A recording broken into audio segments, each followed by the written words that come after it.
Do you hate uncertainty? I promise the answer is yes. I don't know anyone who says, "Ooh, yeah, I love uncertainty." Uncertainty gets a bad rep, right? I mean, think about the moment you feel uncertain, you have this fear inside, like, oh, something is going to go wrong. I was reading about an experiment that actually our guest also writes about, in which people prefer to know for sure that they're getting an electric shock instead of being uncertain if they are. I mean, if that doesn't speak to how much we hate uncertainty, I'm not sure what does.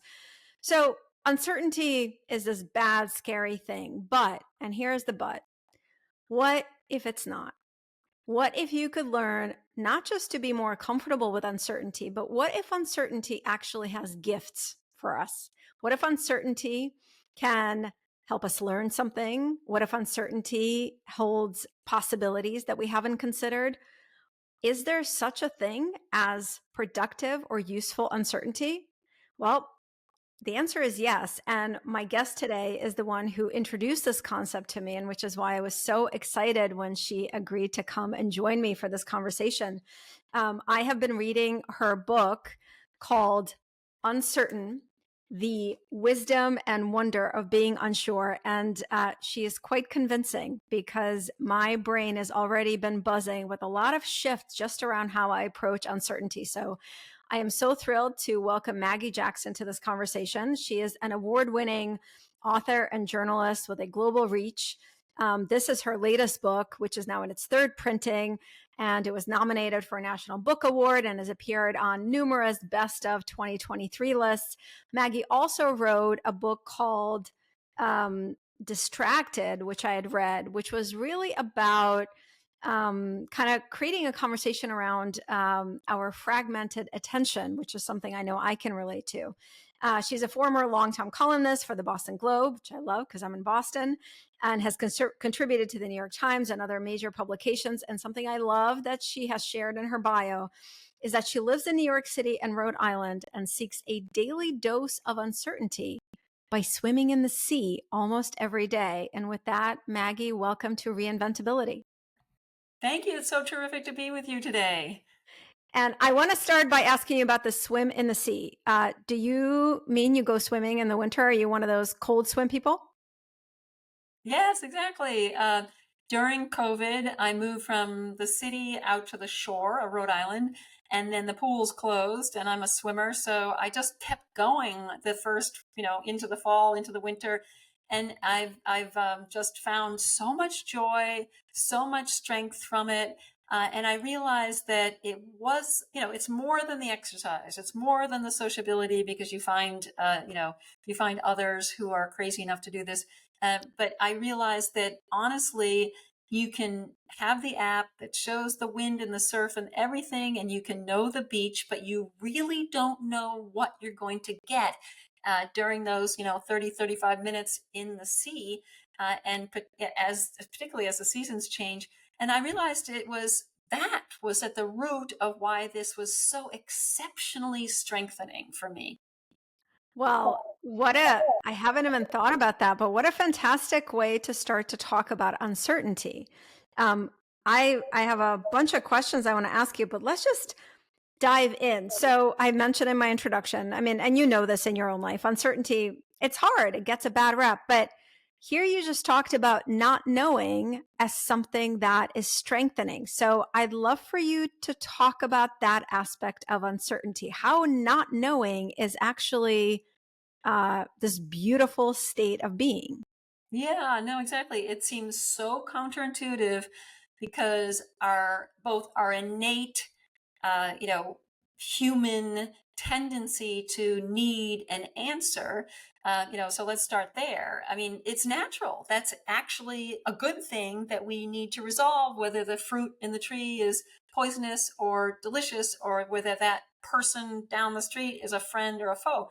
We need that. We need answers. And of course, that's important for survival's sake. But at the same time, we need to also uh, expand the space between question and answer in certain at certain times. And so particularly when something is new, unexpected, ambiguous, that's when you need to plug into your uncertainty. That's where you can profit from or gain from plugging into your uncertainty. So it's one thing to get the answer. Yes, we need to resolve the problem, but we do it in a way in which we're getting to the better answer? Are we investing in something more than the first reactive response? And that's where the power of uncertainty lies. So I found that here's a topic that, for both cultural and other reasons, had been very little studied by and across different disciplines, even in psychology,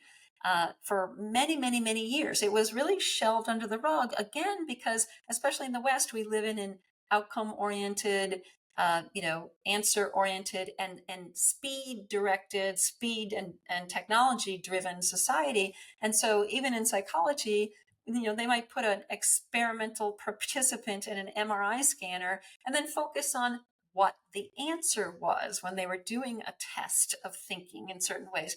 Whereas the whole process and the uncertainty therein, and whether or not it was a gift and when, etc., was really ignored. And so it's an exciting moment to be understanding why, something other than neat pat knowledge is actually will move us forward. Very exciting moment. It is. And I love your enthusiasm for it. And so I want to stay on this because something that your book made me realize is um, so we all know, and you just talked about, our brain wants answers, right? Because for survival, we need the answers. And we all have probably heard that our brain uses patterns. Our brain cannot possibly process all the information in front of us. So it's using a pattern. Oh, this is how this apple looked before. That apple was safe. Let me eat this apple. It's safe. So we're kind of going through life. What's the saying? We don't see things as they are. We see them as we believe they are. And so Exactly. I'd love for you to talk about what actually happens in the brain, because this was really awakening for me. When we encounter a difference from what is expected, AKA uncertainty, because it actually activates, it literally wakes us up. Exactly. I think that's something that has been most eye-opening and surprising for both me and also for people I've been talking to and people who have been reading the book.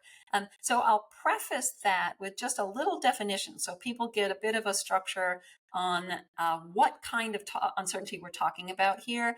Because in essence, experts agree that there are two main kinds of uncertainty. So the first is what we might call the uncertainty. So that's called aleatory uncertainty. That's the unpredictability in the world, the volatility.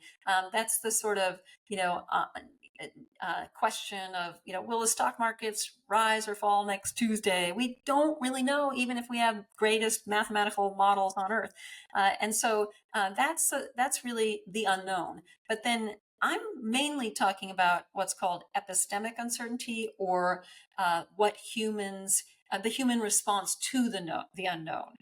So, when you meet up with something new or unexpected, an extra high wave in the morning in the surf, or a traffic jam on your way to a really important meeting, you get the chance to recognize that you have reached the limits of your knowledge. So this is not full-blown ignorance, but it's just being kind of caught short and thinking or understanding that, it could be this, it could be that, will my app give me the new route forward?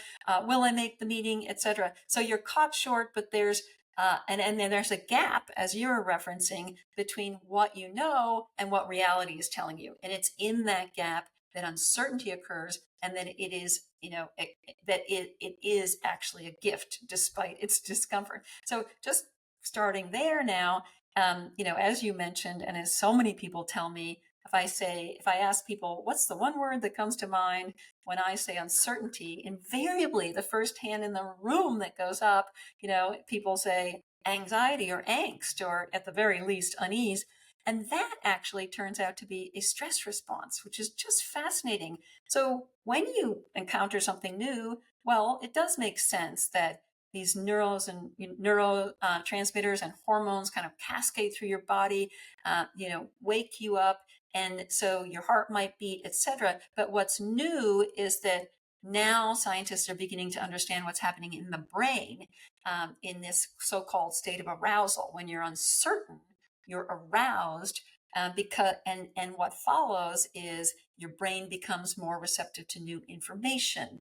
Your working memory is bolstered, and your attention sharpens. So studies in of emergency room physicians show that when they're in these sticky situations and they report being unsure, they also say, oh, their attention was heightened, which, as you can guess, sets you up to do well. So the first really important thing to understand about uncertainty in terms of better performance and why it's a good thing is that this unease is a gift, and uncertainty is, in essence, a signal. It's a signal that autopilot won't do, and now we need to move into a mode of updating our understanding of the world. So that's really very, very different. It's not something to deny or avoid, and it is distinct from fear, which is really important. The physiological and neural responses related to fear are a kind of a shutting down or going into what's called survival mode instead of performance mode. Your core is protected, your blood funnels away from your brain. So the idea that this is different from fear, and that you're being provoked, I call it a kind of gadfly of the mind, is amazing. I mean, it's really changed my life to understand this. No, it is. And there are a couple things because I think this distinction is so essential. And one of the things that I think your book has really helped me clarify, even though, I'm a geek, I study the brain for my work, but I really didn't quite get this nuance that when we face uncertainty, we have this response, right? It is an alertness stress response, but the context we give it can either put us into the survival fear mode, or it can put us into the top performance mode. And I just want to tell you, as we're talking, my daughter is 20. She's pre-med. She wants to be a doctor. And one of the things we have this family text with her and my husband and I, where we talk about all kinds of things. And I have this good, sometimes annoying habit. When I learn something interesting, I put it in. And the first thing from your book that I put in that text for her was, hey, for you, like, because pre-med is challenging, her curriculum is challenging, being a doctor is challenging, was this, that when you encounter something challenging and you feel that stress, the lens through which you choose to interpret it can either activate your working memory expansion, you to be at your best, maybe even think of new things, or it can put you in fear. It can actually go into the survival. And that, Maggie, for me was a giant insight because that's why I think I said to you before we started recording, your book gave me hope. And I encourage everyone to read it. It's full of hope because we have a choice, don't we, about how we interpret that response to uncertainty. Yes, I think that's very important to emphasize because, I mentioned that in the kind of stress response that's triggered by fear, your heart might race or your cortisol levels might go up. But it's really important to emphasize that what I'm talking about is not a fully automatic response. That yes, how we can lean into uncertainty, not deny it, avoid it, or we can open ourselves up to the what is basically a kind of revving up of a arousal. And one couple of ways we can do that is to be in a state normally, even if you're on autopilot, where you do expect change. If you just take the commute home, to use another driving incident, if you really, really expect that route will never change, there'll never be a traffic jam, there'll never be a pedestrian crossing, you're in trouble. You're not going to be, studies actually show on learning in dynamic situations that you will be less liable to pick up on the signal of your uncertainty and the nuances and the change in the environment. So that's really important. Expect change. The second really granular, practical way in which we can avert fear and lean into the wakefulness of uncertainty is to dial back on outcome fixation. So basically, we all want to pursue goals. You have a goal, you need the reward of the bonus, or you need to score high on the presentation in front of the boss, etc. But if you're focused or fixated on outcome, so for instance, the boss grimaces and you're fearing failure, or you think of that bonus just a little too often during that challenging project, then you are actually putting the cart before the horse, because you're focusing on the outcome instead of the process that gains you the outcome. So there's this wonderful study of top level tennis matches, an analysis of 100 tennis matches on the level of Wimbledon, US Open, etc., found that if the trophy was prominently displayed on the court during the finals, the favorite would actually struggle and lose points. It's exactly that siphoning of cognitive resources away from the uncertainty of the moment. You're trying to race, your mind is trying to jump for the certain outcome, even if it's good or bad, and you're not engaged with the moment. So if you can be aware and know that the unease of uncertainty is a good thing, that alone, studies show, helps people engage and then ace the challenge. I found that reading about that in your book fascinating. And as you're talking, I'm thinking about how positively responding to uncertainty essentially awakens our present moment attention, right? Because, and that's the gift. And I'd love for you to talk about this incident you describe in your book when you actually went up and you were in the operating room observing a surgery, and it was this, top-notch expert senior surgeon and a junior surgeon there who made a mistake. The senior surgeon made a mistake, and I'd love for you to talk about that, because it's a bit mind blowing if you think about it, where what you just said, that in the tennis match, the favorite player, so the best, the expert, was more likely to do poorly if they saw the outcome. So it's very interesting that experts can make more mistakes. And I think it has to do with attention. So I'd love for you to talk about that. I find that part, I read it like 4 times. It was fascinating to me. Yeah, no, it's fascinating. And I think the sort of overview, or the, headline here, is that uncertainty is wakefulness, but also what you're raising is the role of uncertainty in good thinking or creativity, or in other words, is the wakefulness the only gift of uncertainty? No, actually, it's not something to just eradicate. It's an accompaniment and an ally. So the surgeon in the operating room needs not only to be present oriented and be able to harness that arousal, but they also need to push forward, wielding their uncertainty skillfully. And so that's why I looked into the studies of expertise, and I found that there's a whole new,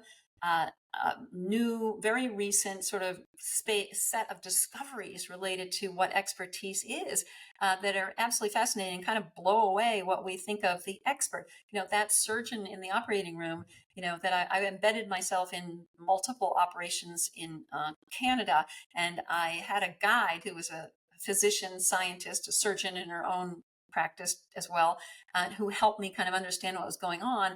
And that one particular day that you were referencing came during this very complicated operation to deal with the take out part of the liver that was cancerous in a man from Canada.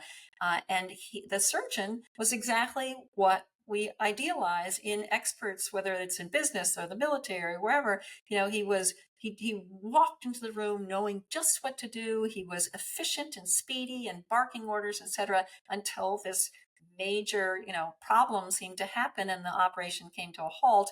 And that raises the question, well, maybe there's more to the story of expertise.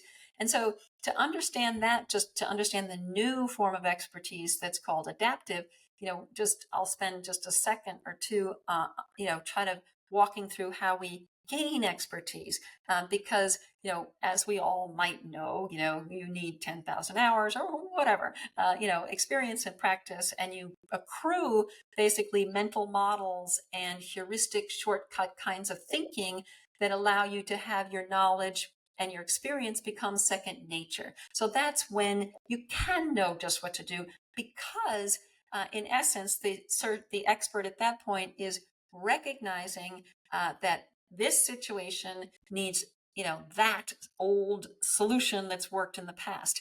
That's a really important level of expertise, but it's insufficient in new complex problems. As I said, new, ambiguous, unexpected problems. That's when that level of expertise, called routine expertise, actually begins to fail. And so, that's why people become, who know a lot, who've been in their field. We all know, we've all seen this. They become kind of complacent, and they're just using old solutions for new problems. Adaptive experts know when and how to be unsure.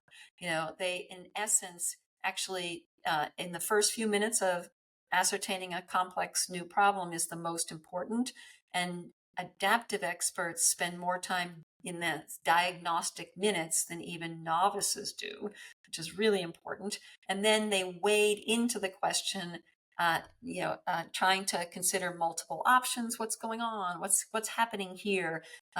Something happened with the liver. So, they pause, if you will, even for just a few minutes, and then they also test and evaluate those options. So these are practices and qualities of expertise that actually are fairly rare in many fields, and that also set us forward and that have everything to do with uncertainty.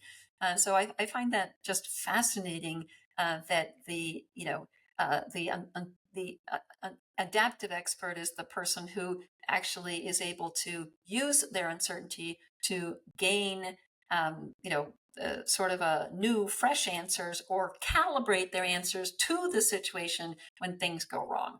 And in fact, studies show, and one in particular, longitudinal European study of CEOs during the middle of an expansion in the marketplace, expansion in EU membership a few years ago, found that the ambivalent CEOs during the crisis, during the expansion, were the ones who were more inclusive. They sought multiple perspectives, and they were more resourceful. They actually didn't stick with the status quo. Whereas the experts, or the leaders, the CEOs, who said, before it all happened, before it all blew up, they knew just what to do. They knew it would be good or bad for their company. They tended to not do much at all. So they were sticking to their assumptions, rather than, I call it, hearing the stories that the problem, not your assumptions, wants to tell. And that's what adaptive experts do.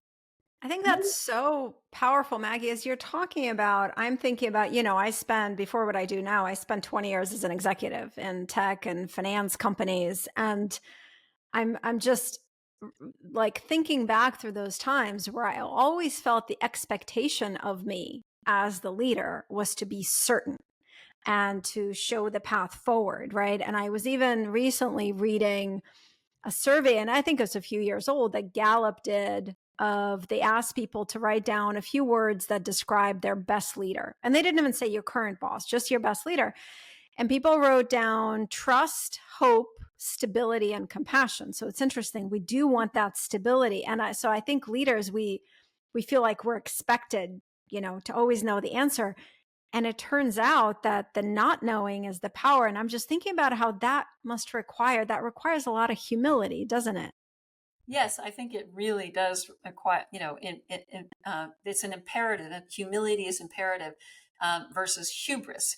And I think that one of the questions I get asked by leaders and CEOs is, well, if uncertainty is really an ally or an accompaniment to superior performance, then how do we, operate with this, so to speak, publicly? So there's a communications issue here, or a stance. How do you publicly be uncertain in a way that doesn't connote weakness? And that's a really important thing, because, first of all, you know, our understanding of uncertainty is usually erroneous. There's so much bias against uncertainty. And then also our vocabulary, our language in and around uncertain, tends to be very minimal. We need to, give ourselves more words and more understanding of the complexity, the multifaceted nature of uncertainty. So I'm not talking about the CEO walking into the boardroom and saying, I don't know, that's it. Or the doctor saying to you, hey, I'm baffled. Sorry, by your diagnosis. Not at all. I think we can be far more nuanced. And in fact, studies show that messaging around uncertainty is very persuasive if it's linked to potential. So, we might not know about why the product failed at this moment, but we can see potential in X diagnosis of what went wrong, the leader can say, or the doctor can say, I need at this point, because of the complexity of the condition, to consult several other specialists, and I'm going to see this through. Now those are expressions of uncertainty. And then one very practical thing we can do is to not fear something called hedge words, which are basically the use of the word maybe or sometimes versus therefore or you're wrong. And studies out of Harvard show that people, and including leaders who use hedge words like maybe, actually are signaling two things. One, they're signaling there's something more to know, which is really important. Understanding the limits of your knowledge is very important for learning and progressing and innovating. And then secondly, they're signaling that they're receptive to others' points of view, linking back to that CEO study that found they were more inclusive. So this is really important. The power of the little word maybe, I mean, could have been a whole chapter in my book, but it wasn't. But I find that that's how those are some of the ways in which leaders can actually harness uncertainty, role model uncertainty, lead with uncertainty, and not hide from it.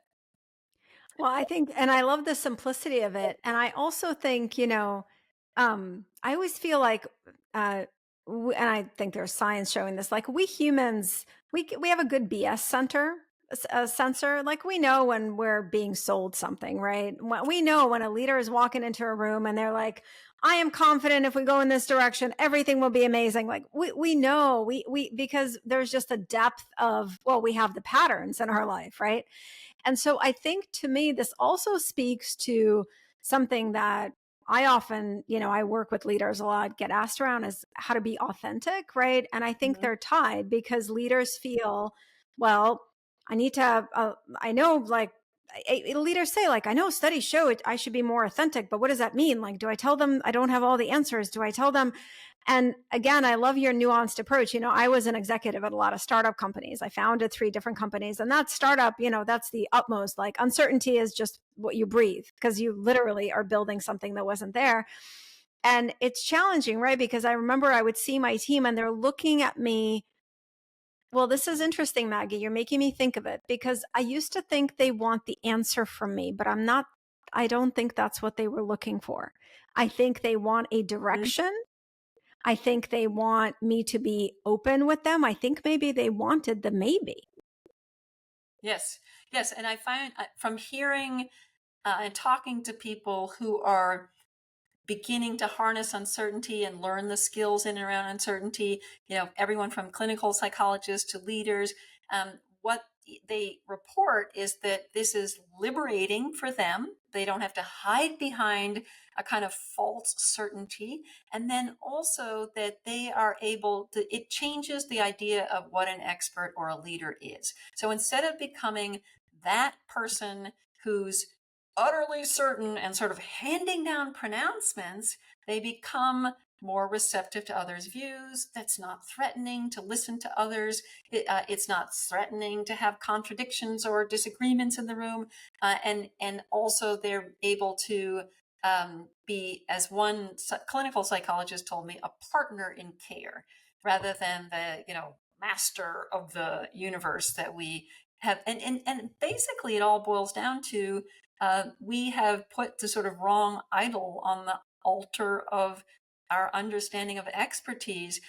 What we've been venerating to too great a degree is that very impressive and important echelon called routine expertise, which is absolutely impressive and successful in predictable, what scientists call benign environments. So if something's routine, yes, your gut answer can help lead the way. But if something is complex, ambiguous, and you're getting that uncertainty signal, which is basically a reality check, hey, things aren't as they were, then basically you want to, be attuned to the environment, but also wade in and utilize that uncertainty to dig deeper and to understand what's going on.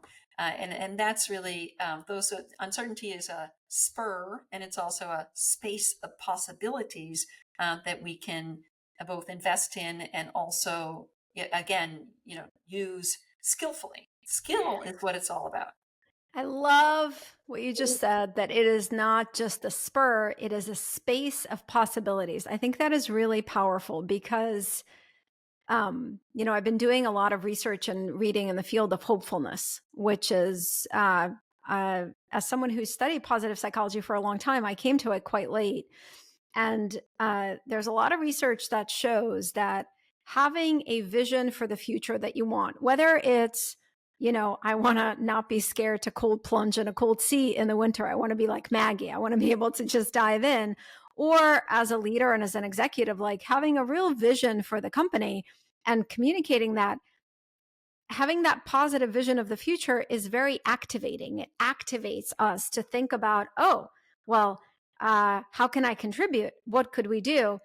But hopefulness has these two elements, which I'm sure you're familiar about, right? It's not optimism. It's not saying everything will be amazing. It's saying, I believe the future will be better than the present, and I have a role in making that happen. And, but it begins with the sense of possibility. So I love how you just said that uncertainty is the space of possibility. I wonder if you could talk about that a little bit more from the perspective of, I imagine some people naturally are more likely to see it that way, and some people are naturally a lot less likely. I'll be selfish and tell you I'm trying to evaluate which I am. Um, I think I'm naturally someone, maybe it's because I came to this country as a refugee and kind of my world was shaken up when I was young. I don't know. I hate blaming everything on our childhood. I would say that my tolerance of uncertainty has grown. I've cultivated without even using those words. But I wonder if you could talk about this ability, whether we have these different abilities, and how, if you are someone who is very uncomfortable with it, what could you do to learn the skill of really welcoming uncertainty? Yes, yes. So layered onto our natural deep human aversion or dislike of uncertainty, which we can harness for good, and layered onto how your how uncertainty can be on a cognitive skill set. There are also individual differences in how we approach or navigate uncertainty. So that's a very important extra sort of understanding here. They're just as you or I might be more or less shy or extroverted or conscientious or what all of those personality traits. So too, we all lie on a spectrum of what's called tolerance of uncertainty. That's a personality trait that's getting a lot of attention, in medical schools, and how that affects doctoring, and in business, and in clinical psychology, and etc. So, in a nutshell, people who are highly tolerant of uncertainty see it as a challenge. Now, notice I don't say see it as a picnic, because again, it's not easy street. Uncertainty is not when the human is, lying down eating truffles and watching TV. Uncertainty is a challenge. You do have to get on your toes. And so, but those people who see it as a challenge are more curious, flexible thinkers who are more likely to dive into a difficult book. They also are more likely to, in a discussion, difficult discussion, they're more likely to so-called argue to learn. They're more open about the other side. They even acknowledge in an argument that they don't know, and then they want to learn.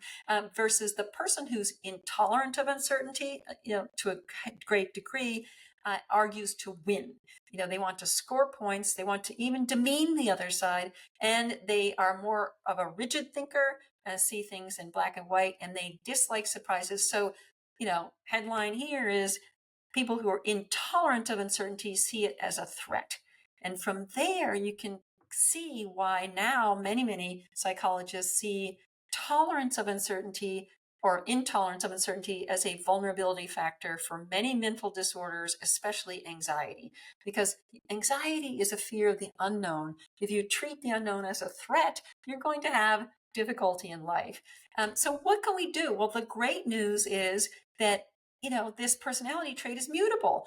I might be really uncomfortable, even angered by uncertainty, and yet I can do actually simple practical exercises to bolster my tolerance, to become more, I wouldn't say comfortable again, but I'd say skillful.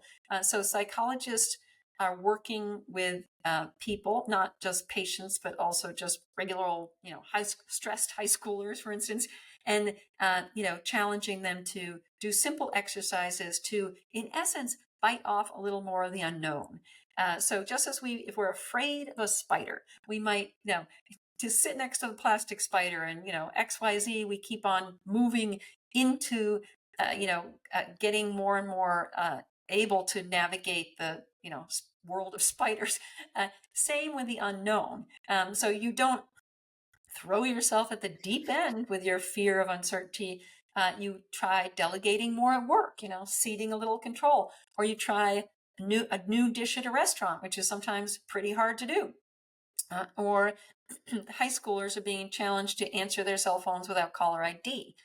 So you can kind of see this sort of exposure to the unknown is working very well in gold standard clinical studies.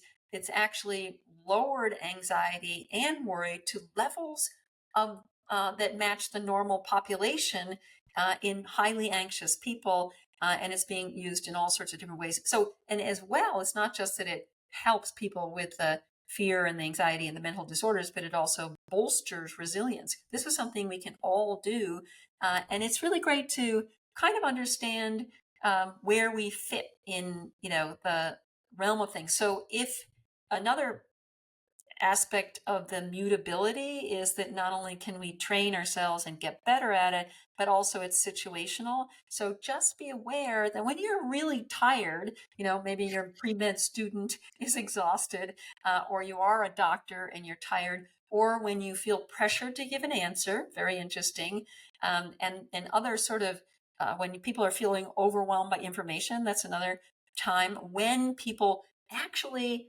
lean into intolerance. They become more intolerant of uncertainty. So, if you haven't slept all night, be wary of that when you're giving a press conference or, in whatever challenge you're meeting.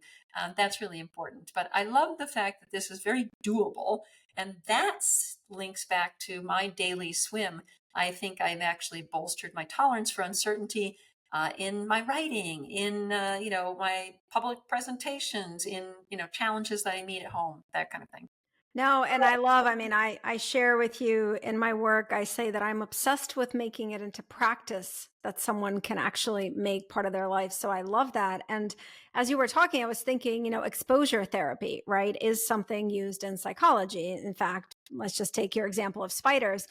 If you have a fear of something, a very popular treatment is exposure therapy. If you're afraid of elevators, a psychologist will expose you, but slowly. First, you'll go to the edge of the elevator, then they'll go in with you, then you'll go in by yourself. Um, because I imagine there is a feedback loop in the brain that teaches us, oh, this is not dangerous. This is actually safe. Going into the sea in November is safe, even though it was uncertain. So we have to expose ourselves to teach the brain this is safe. And then the brain will then say, oh, so in other times when I encounter uncertainty, that might also be safe. So that makes a ton of sense to me. And I love the practicality of it. And I wonder if you would speak a little bit to, so at the beginning, you talked about the two different kinds of uncertainty. And of course, I've now forgotten the terms, you'll remind us, but the uncertainty we've been talking about, which is about, not knowing in your life, not having the answer. And then there's the, my term for it is kind of the big life uncertainty, right? What's going to happen, right?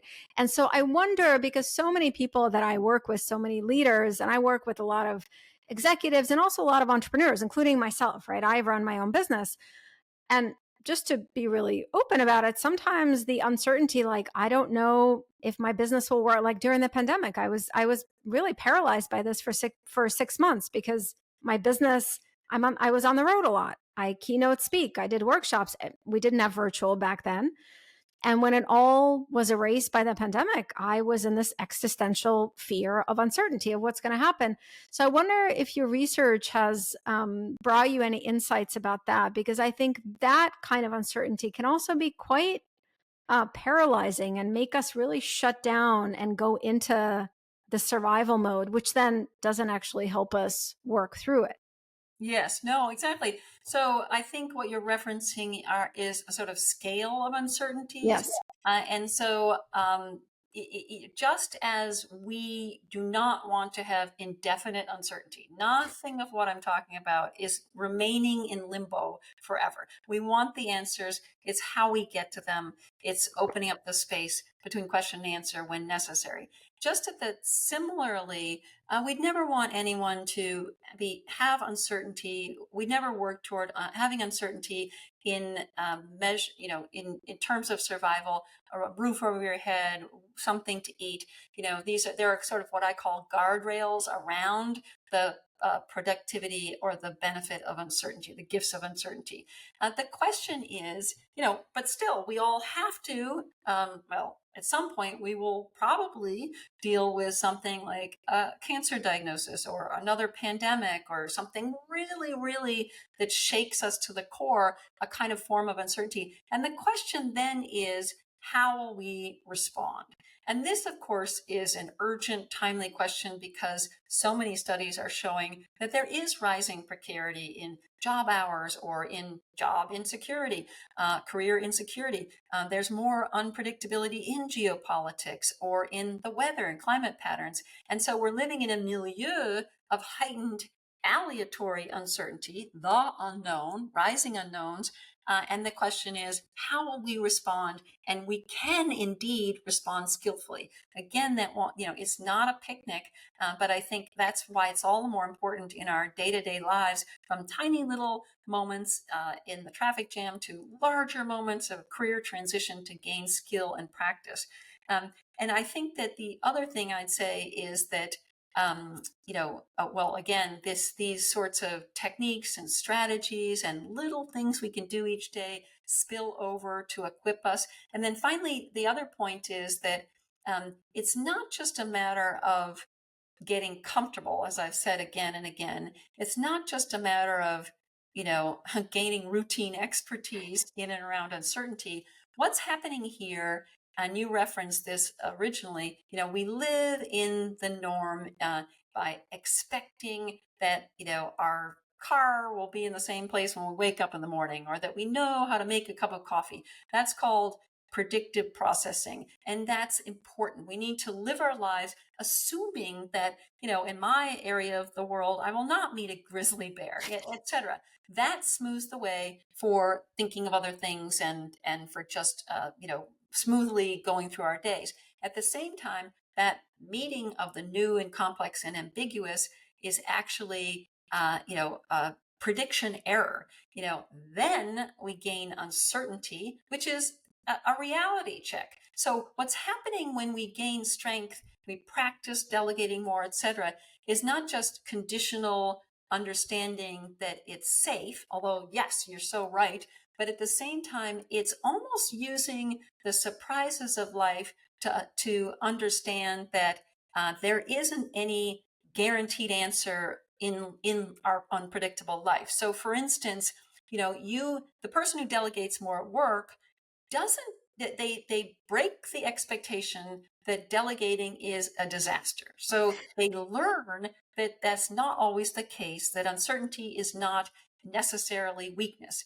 But at the same time, they're not learning that uncertainty is necessarily fantastic. What they're learning is that there are multiple outcomes, multiple possibilities, again, to use that word. And so in essence, the surprise is teaching them about the richness of life. And that's another reason why when we are skillful in uncertainty, we can face life with curiosity and wonder and not with fear and disengagement. You see what I mean? We're on the frontier of not knowing, not hiding on our islands of what are in essence pseudo assumptions and real knowledge as well. Well, I'm so glad you mentioned curiosity because that's I'd ask you a billing question, but the last kind of area I'd love to explore with you. And you know what I was thinking about is AI, right? So AI is upending every part of our lives. It's not going to, it is.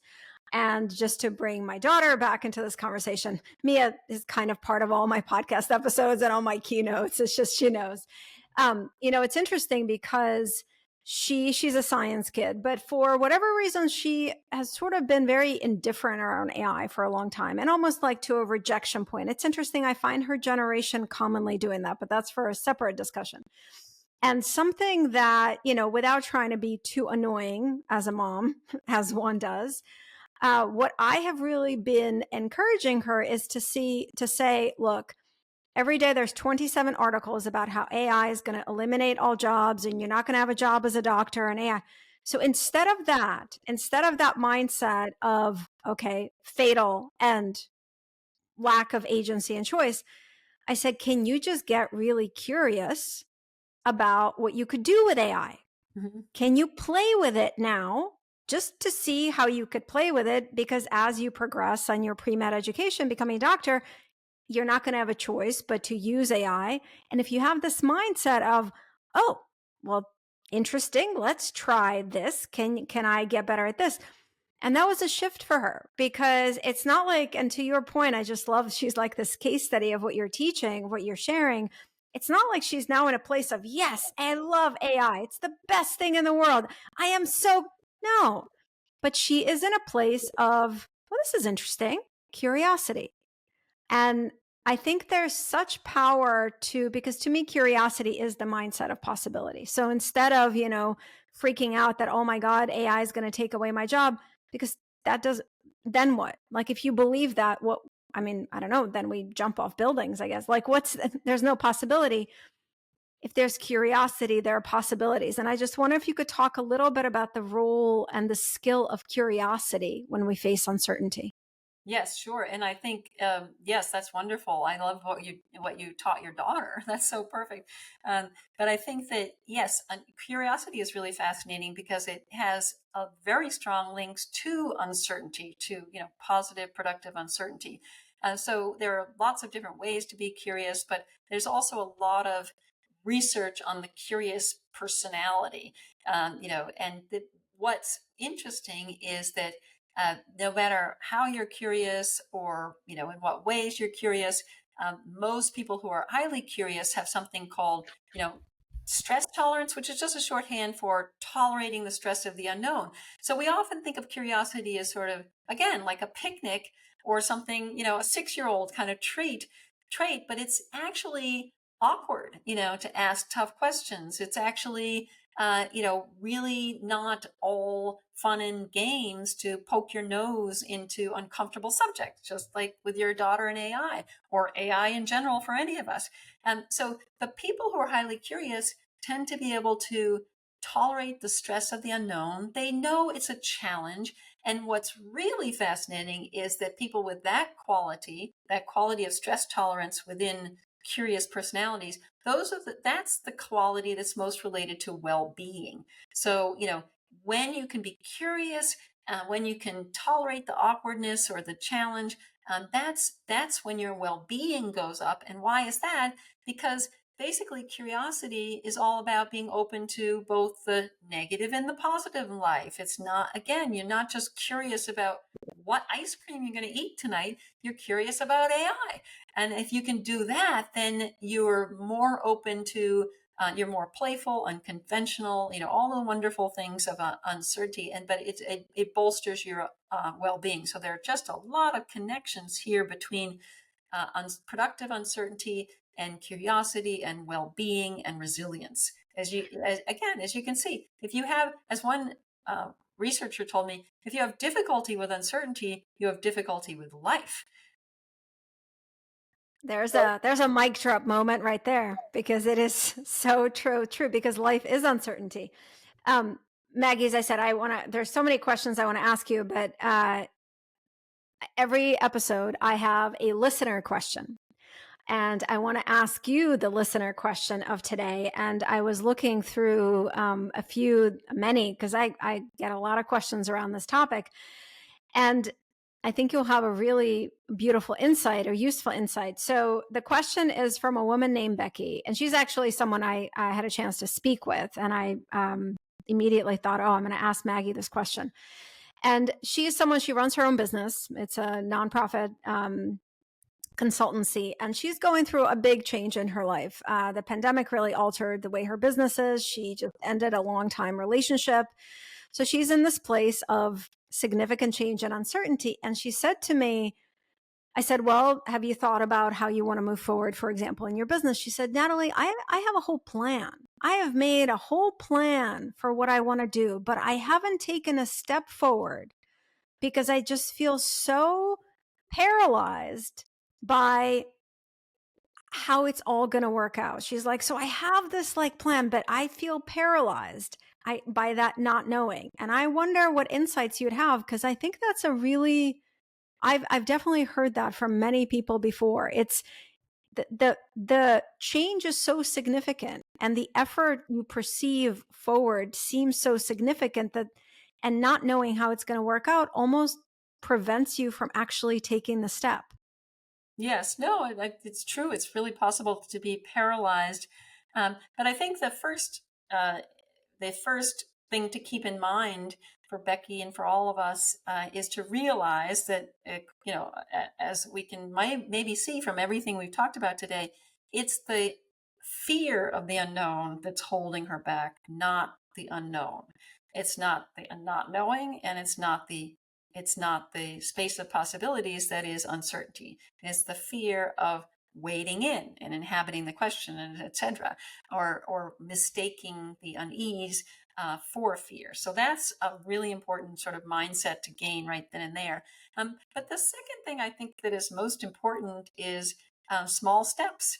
And I speak from having been a foreign correspondent for many, many years. Writing about big topics that, and being a stranger to those lands in many ways, in Asia, both Asia and Europe. And then also I speak as one of the first work-life balance columnists in the United States, when, that holy grail of work-life balance was something we pursued, especially as women. And I think that, also, I speak from that, perspective of being so overjoyed that small steps can bolster uncertainty, small daily practices. So if we can do something small, bite off a little more of the unknown, take a first step into it, then I think what follows will accumulate and then, move her further toward her goal. And of course, as we also talked about, outcome fixation or fear of failure, or feeling as though the goal has to be perfect and the route has to be, the path has to be straight. Well, that will hold you back as well. Be ready for surprises. Bite off a little more. Be curious and skeptical. And I think that you'll find that then you can climb the Mount Everest of your dreams and hopes and ambitions. I think that's really great advice, Maggie. And I just, in closing, you just connected something for me. We all hear this advice, focus on the moment, focus on the process, right? We hear it from the Eastern traditions of Buddhism and yoga, which I practiced for a long time, all the way to, the science of mindfulness. And, but I'm not sure I ever really clearly understood why. And I Mm-hmm. think that what we've talked about and what you just shared really illuminates that. And I think it's really important that if we can focus on the present moment, getting curious about the present challenge, or making some progress on the current challenge, instead of looking at how it's going to work out, or, 10 years ago, I did something like this and it didn't, that it actually activates our best performance. It allows us to bring our best to this moment. And if we do that moment by moment, to the outcome. So I find that connection really powerful. Maggie, I just want to express in closing my gratitude to you, which I said before we started recording, for your book. I want to read, I underline many things. I told Maggie, everyone, that I feel really bad underlining in books. I feel like I'm doing something wrong, but I can't help myself. But there's just something that I just want to share in closing.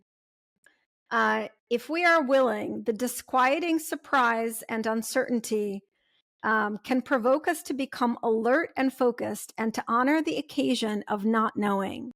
And I love this idea to honor the not knowing, not to fear it, not to freak out from it, not to feel like we're stupid, but to really honor it as a gift. So, thank you, Maggie, for the gift of this work and your book and what you've shared with us. You have really altered and opened up a whole field of possibilities for me when I think about uncertainty, and I think everyone listening. So, thank you so much. Oh, thank you. Well, thank you for all you do, all your wonderful work, and for this credible opportunity to have this deep dive into uncertainty with you. Thank you. I really appreciate it. The time just flew by. It did. It did. And for our listeners, I always say this: thank you for sharing yourselves with me and my guests. And if there's something that you heard that resonated with you, I ask you, this is a new podcast. So if you rate and review it, more people will find it and benefit from it. And be an awesome human. If there's someone in your life who is in a challenging place right now and you think this might be useful to them, share this episode and do that act of kindness. And that's all we have for today. I will see you and be in your ear in our next episode.